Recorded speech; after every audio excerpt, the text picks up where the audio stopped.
الصلاۃ والسلام علیک یا رسول اللہ وعلی آلک و اصحابک یا حبیب اللہ۔ الصلاۃ والسلام علیک یا رسول اللہ وعلی آلک و اصحابک یا نبی نور اللہ۔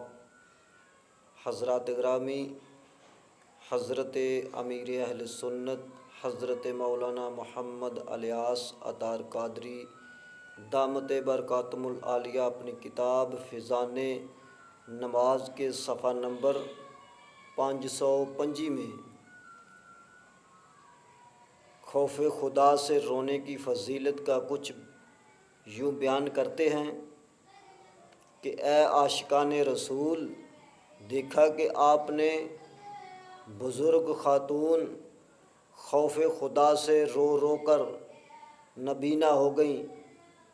یقیناً خوف خدا سے رونا بہت بڑی سعادت ہے۔ فرمان مصطفیٰ صلی اللہ تعالیٰ علیہ وآلہ وسلم ہے کہ جس بندہ مومن کی آنکھوں سے اللہ پاک کے خوف کے سبب مکھی کے سر برابر بھی آنسو نکل کر اس کے چہرے تک پہنچا تو اللہ پاک اس بندے پر دوزخ کو حرام فرما دیتا ہے۔